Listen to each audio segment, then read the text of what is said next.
Luto na sa taog sudan para sa atong panihapon guys. So naka-ready na ni siya. Magtuwa ta ug magpirito.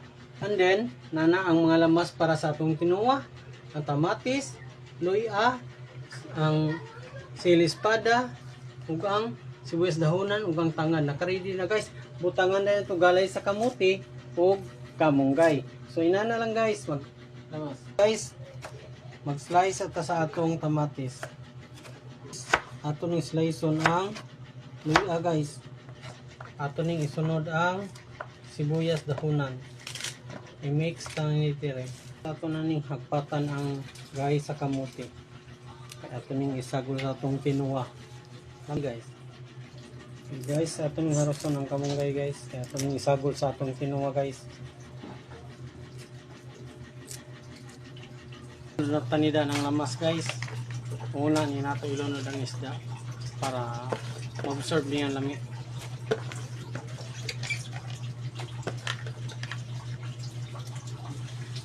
Okay guys, samtang nagtuwa ta diri sa pitas, nagprito sa ta diri sa pitas guys para madungan ni siya og kaluto. Okay guys, ilunod na tani ang galay sa kamote. Pag niya ni nato ang kamunggay.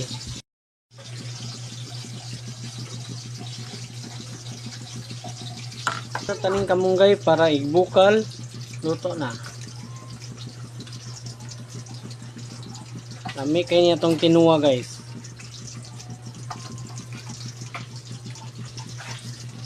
Okay guys, naluto na nga tong tinuwa o nga tong pinirito. So may tumuaton guys, magsandok sa ta guys.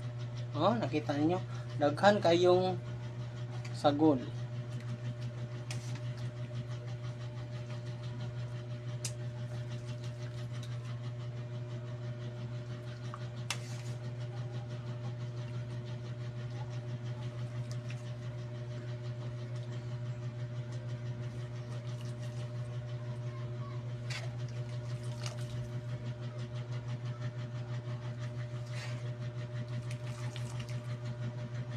Ang pinirito.